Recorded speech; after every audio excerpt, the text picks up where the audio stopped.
You know, I'll just leave you two statements. I will begin in 3 years, I'm out. But I leave you two statements that is really very important for governance. If we cannot have law and order in this country, and if the Filipino people would allow corruption still in government, my God, even if you give a president 5, 10 terms, if you remain with this kind of structure, if we cannot twist the legal system here, we can never hope to develop within the next, I don't know. Talagang hanggang dyan lang tayo. Kaya yung with drugs, plus the problem, I have expressed, I hope I did not really offend you, but I said, I regret running for president. Because I promised to do, and I promised little. I did not make any grandiose or sinabi ko lang, pag nanalo ako, I will deal with corruption. I'm dealing it until now. I just fired the president of the GSIS yesterday. I will go for the customs again. There will be a lot of dismissals, I hope. And try to really stop the corruption in the higher crust of government. Sinabi ko sa inyo noon, maliit lang yan dito sa ano. Ano yung matatanimbala mga ganon. Well, inunda ko yan because it impacts directly sa tao. Sa matter of fact, wala nang bukas-bukas ngayon sa bagay. And the new way is just to swipe your passport and that's it. But because really there are so many arrivals, 42 million, we can hardly cope up. Meaning to say, we did not project or prepared that ganito karami ang pupunta sa atin dito, especially when we made friends with China and everybody in the neighborhood. Ako nung nanalo ako, I was not sure of China because nag-away eh. Pinapaalis nga yung mga fishermen because of Aquino. Remember, there was this standoff. Dalawang barko na nag-agawan tayo, asserting our control. There was this danger of a war because we were ready to shoot at the time. I was not yet the president. Itong putang inang Albert na to, siya nagbigay na mag-retreat tayo because mutually agreed for China to retreat and the Philippines to go back to its original territorial limit. What happened was that si Albert, hindi talaga niya tinignan. And the Chinese never left the place. On that day, we lost Scarborough Shore. I was not yet the president. Doon, we lost the Scarborough and the rest. Nagdatingan sila, and naabutan ni Aquino arbitral ruling, but China says the China Sea is ours. It is not yours. But sabi natin na we won a case we filed against you And sa arbitral ruling, nanalo kami. So ipakita mo yan sa Chinese, sabihin sa Chinese, kainin mo yan. Kasi amin itong China Sea. By historical and ancient rules. But really, wala man tayong away sa Chinese ngayon. I'd like to ask them, I've been reading books, medieval times, or before Christ, after Christ, and so many wars that happened far in between the years of our existence in our generation. Ngayon lang ako nakita ng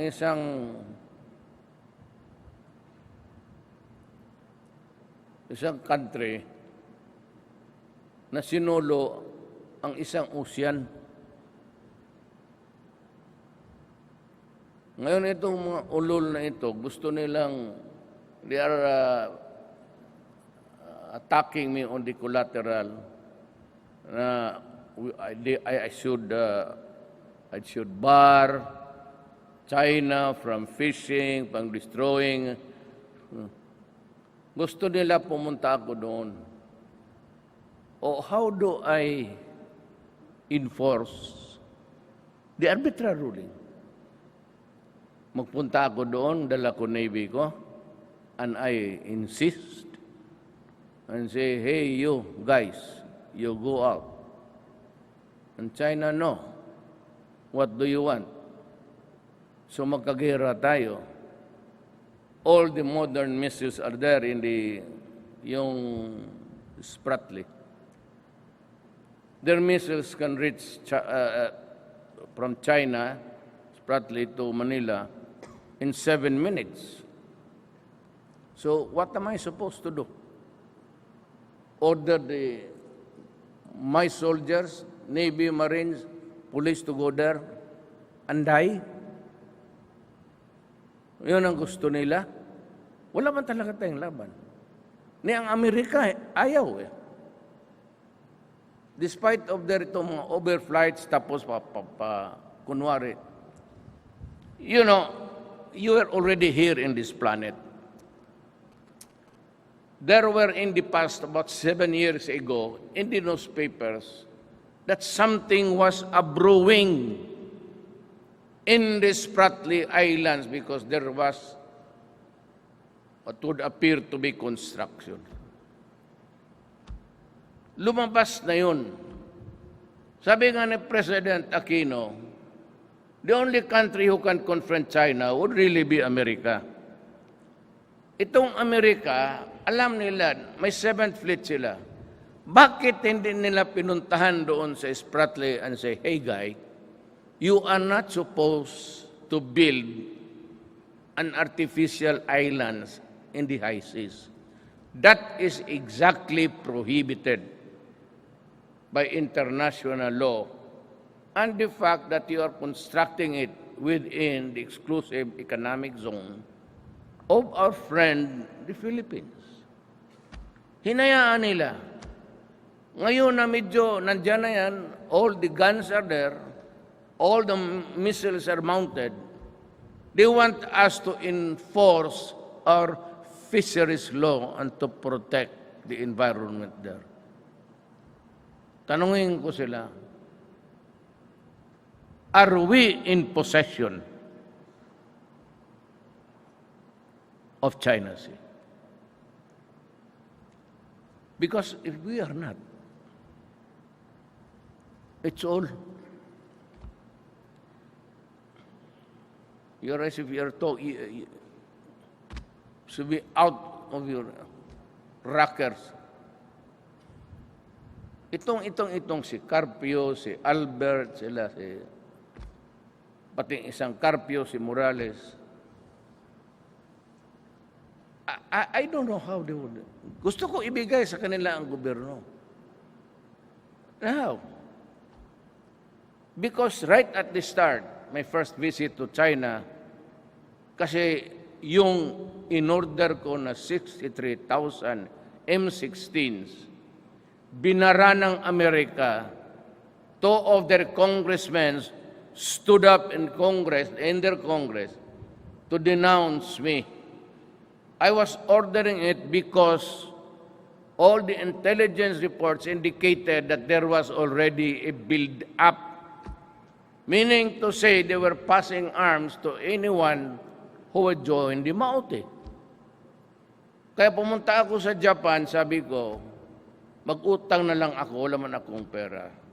Sabi ni President Xi Jinping, okay, I'll give you the arms free. Walang problema, press the bullets. Then kulang pa, mahiya man ako maghiya ng dagdag, I went to Russia.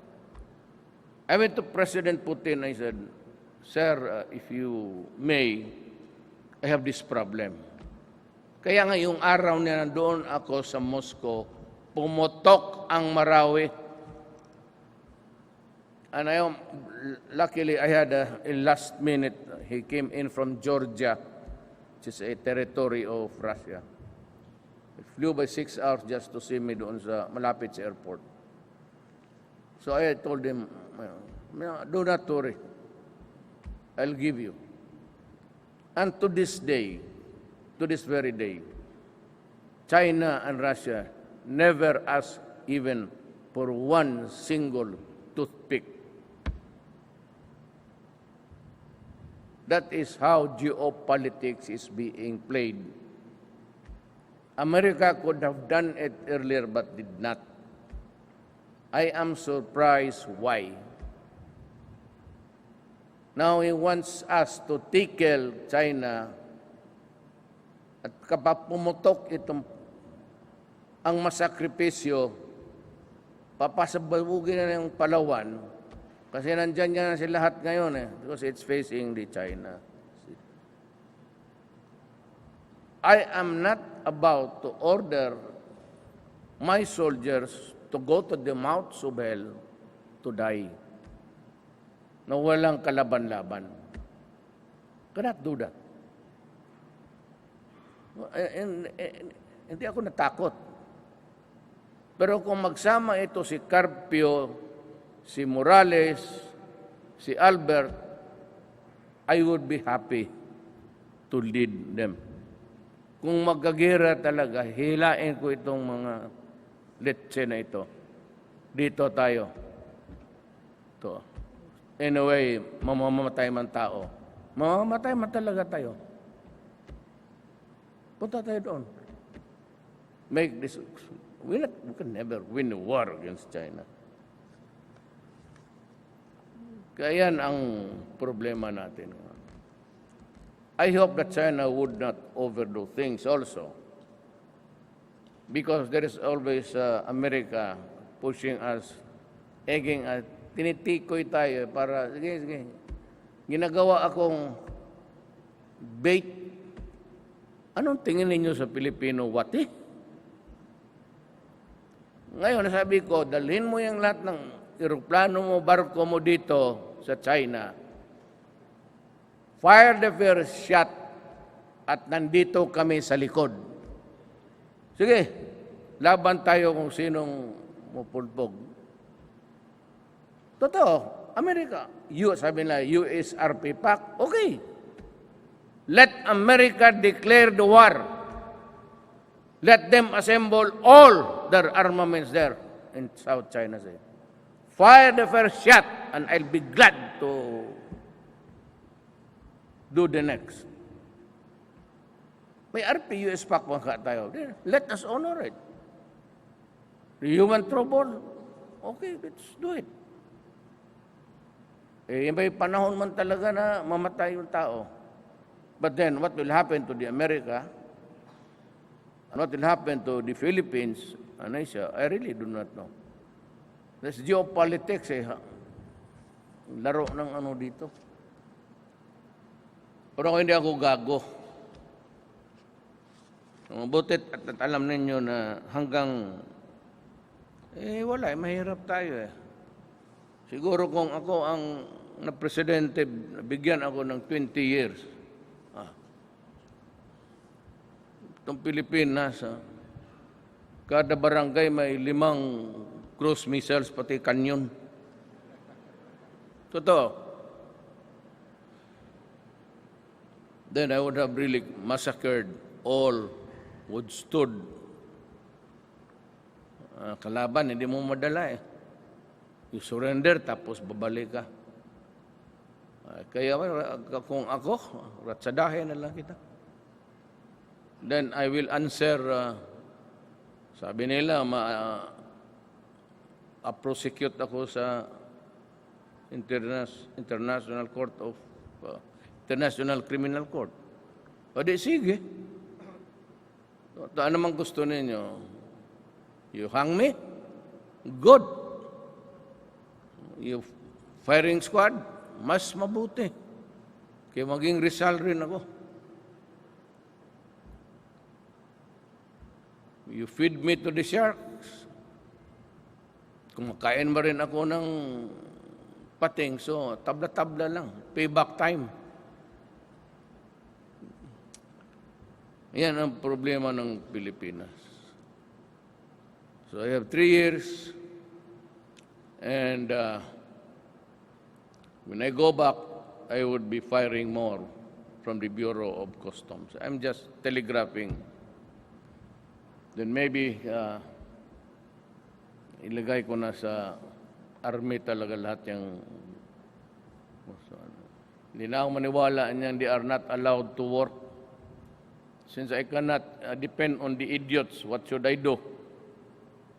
Follow the rule that itong army, police, hindi makata. And if my country is sinking, you want me to follow a rule that cannot help my country? I will not. Want to impeach me? Go ahead. Basta, I said, lalo na yung... Ako magka-diferensya tayo, okay lang. Except when it is the essence, the very essence of the security of the state.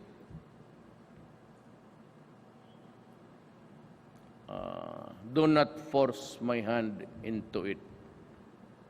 Do not force me to declare war. Because I have something else. I have a card which I can throw anytime. And you won't like it. But at least it will give a sense of order.